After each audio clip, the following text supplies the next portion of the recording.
Hey everyone, welcome back. Today, we're breaking down one of the most important books on entrepreneurship and innovation, 0 to 1, Notes on Startups, or How to Build the Future by Peter Thiel. Peter Thiel is the billionaire co-founder of PayPal, the first outside investor in Facebook, and one of the most successful venture capitalists in Silicon Valley. This book reveals his contrarian thinking about how to build truly valuable companies.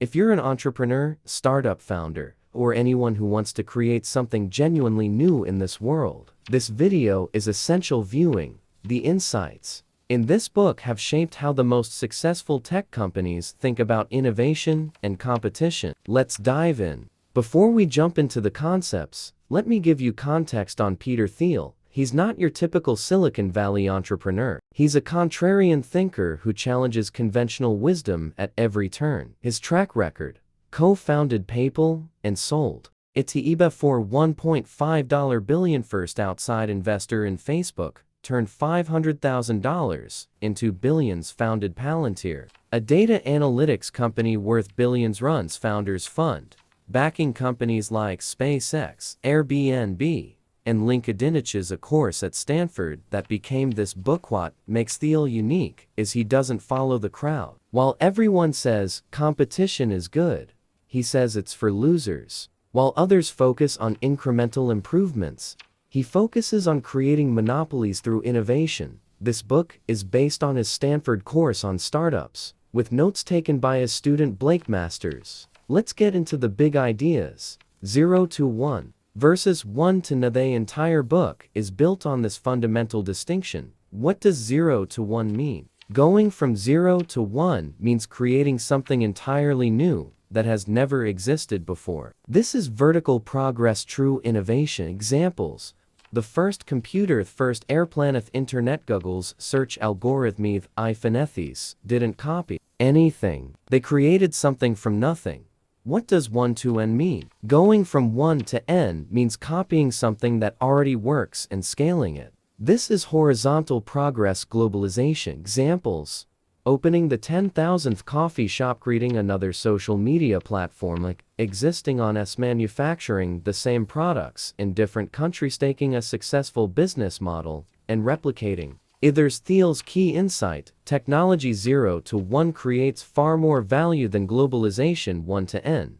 Think about it. When someone invents the light bulb, that's massive value creation. When someone opens another light bulb factory, that's just copying. Most businesses operate in the 1 to n space. They compete by doing what others do, just slightly better or cheaper. Very few create truly new things. The challenge Thiel poses: what can you create that doesn't exist yet? What can you build that would take us from 0 to 1? That's where the massive value lies. Competition is for losers. This is Thiel's most controversial idea, and it completely flips traditional business thinking. Everyone says competition is good. Capitalism celebrates competition. Business schools teach you to compete better. Thiel says they're all wrong. Here's why: competition destroys profits. When you're competing with many others, you're in a race to the bottom. You have to lower prices, increase costs to differentiate, and fight for every customer. Think about restaurants, extremely competitive industry. Most restaurants fail. The ones that survive barely make money. Why? Because there are too many restaurants competing for the same customers. Now think about Google. Google dominates search. They have no real competition. They can charge high prices for ads. They make massive profits. They can invest billions in new projects. The lesson? Monopoly is good when achieved through innovation, not force or cheating. Competition is bad. Thiel argues that all happy companies are different. They're monopolies. They've created something unique that no one else offers. All struggling companies are the same. They're stuck in competitive markets fighting for scraps. The goal for any startup? Don't compete. Create a monopoly by building something so unique and valuable that you have no competition. Start by dominating a small specific market, then expand. Secrets: Thiel believes that great companies are built on secrets. What's a secret? A secret is an important truth that most people don't know or don't agree with. It's something valuable but hidden. Examples of secrets that built companies. Airbnb's secret. People will rent out their homes to strangers. Facebook's secret. People want a real identity. Social network, not anonymous forums. PayPal's secret. Email can be the basis for digital payments. Tesla's secret. Electric cars can be desired, not just practical. When these companies started, most people thought these ideas were crazy or wouldn't work. But the founders knew a secret truth. Two types of secrets. Secrets of nature. Things about the physical world we haven't discovered yet. Scientific breakthroughs. Secrets about people. Things about human behavior and what people want that aren't obvious. Most startups' secrets are about people. But the question to ask, what important truth do very few people agree with you on? What do you know that others don't? If you can find a secret and build a business on it, you're on your way to 0 to 1. Most people have stopped believing in secrets. They think everything important has been discovered. Thiel says that's wrong. There are still many secrets left to find. The power law. This is a critical concept for understanding venture capital and business success. What's the power law? A small number of companies will create the vast majority of value. The distribution is extremely uneven. In venture capital, out of 100 investments, maybe 1 or 2 will return more than all the others combined. Most investments will fail or return little. The winners don't just win by a little, they win by orders of magnitude. Examples. Google returned more to investors than all other companies in its venture fund combined. Facebook's early investors made more from Facebook than all their other investments. Apple is worth more than most entire industries combined. What this means for you, if you're starting a company, don't aim to be slightly better than competitors. Aim to be 10x better. Aim to dominate and become a monopoly. If you're investing or choosing what to work on, focus on things with exponential potential, not linear growth. The power law explains why Peter Thiel focuses on finding the rare companies that will go from 0 to 1, not the many that go from 1 to n. The contrarian question. Thiel has a famous interview question that reveals how people think. What important truth do very few people agree with you on? This is hard to answer well because if it's truly contrarian, you'll face disagreement. If it's important, it matters. If few agree with you, you're in the minority. Bad answers. Our educational system is broken. Too common. There is no God. Not business relevant. We should optimize for shareholder value. Conventional wisdom. Good answers reveal independent thinking. Willingness to disagree with consensus. Insights that could lead to valuable business. Examples of good contrarian beliefs that build companies. Most people want to stay in strangers' homes when traveling. Airbnb. People will use their real names and photos online. Facebook. Electric cars can be sexy and high performance. Tesla. The best startups are built on contrarian truths that turn out to be right. What's your contrarian truth? Last mover advantage. Everyone talks about first mover advantage, being the first company in a market. Thiel says that's wrong. What matters is being the last mover. Being first doesn't matter. Being the last one standing, the one who makes the final, definitive move in a market, that's what matters. Examples. Search engines. Yahoo was first. AltaVista followed. Google came later, but was the last mover that matter. Regil dominates now. Social networks. Friendster was first. MySpace followed. Facebook came later, but became the last mover that matters. Commerce. Many e-commerce sites existed before Amazon. Amazon became the dominant last mover. The lesson. Don't worry about being first. Worry about creating something so much better that you become the definitive player. Focus on building something that will dominate 10, 20 years from now, not just something that gets to market first. Definite versus indefinite thinking. Thiel divides the world into 4 categories based on how people view the future. Definite optimism. You believe the future will be better and you have a specific plan to make it better. This drives real innovation. Impulse.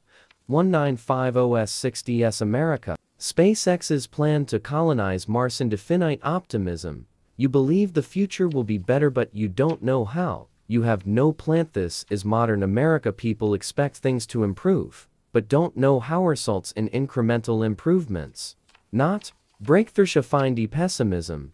You believe the future will be worse and you prepare for specific bad outcome. China copying everything to prepare for decline. Indefinite pessimism.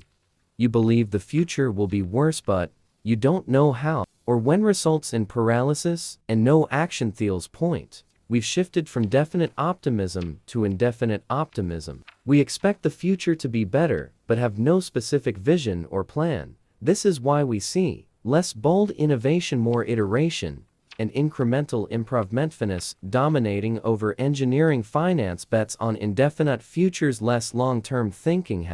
Successful founders need definite optimism, a clear vision of the future they want to create and a plan to build it. Don't be indefinite. Have a specific vision and go build it. The 7 questions. Thiel says every business must answer 7 crucial questions. If you can't answer them well, you'll struggle. Question 1. The engineering question: can you create breakthrough technology instead of incremental improvements? You need to be 10x better, not 10% better. Small improvements get lost in the noise. Question 2. The timing question: is now the right time to start this particular business? Too early and the market isn't ready. Too late and competitors dominate. Question 3. The monopoly question: are you starting with a big share of a small market? It's better to dominate a small specific market than have 1% of a huge market. Start small and expand. Question 4. The people question: do you have the right team? The early team determines everything. Wrong people early means failure. Question 5. The distribution question: do you have a way to not just create your product, but deliver it to customers? Many startups have great products, but can't sell them. Distribution matters as much as product. Question 6. The durability question: will your market position be defensible 10 and 20 years into the future? Think long term. Can you maintain your advantage as you grow? Question 7. The secret question: have you identified a unique opportunity that others don't see? This goes back to secrets. What do you know that others miss? The truth. Most startups answer maybe 1 or 2 of these questions well. If you can answer 5 or more convincingly, you're onto something special.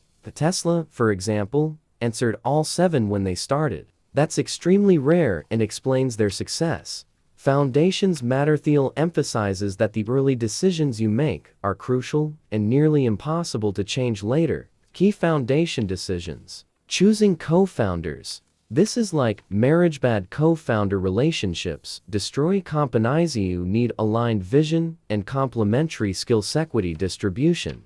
How you split ownership among founders and early employees. This should be decided early and carefully. Fights over equity destroy company culture.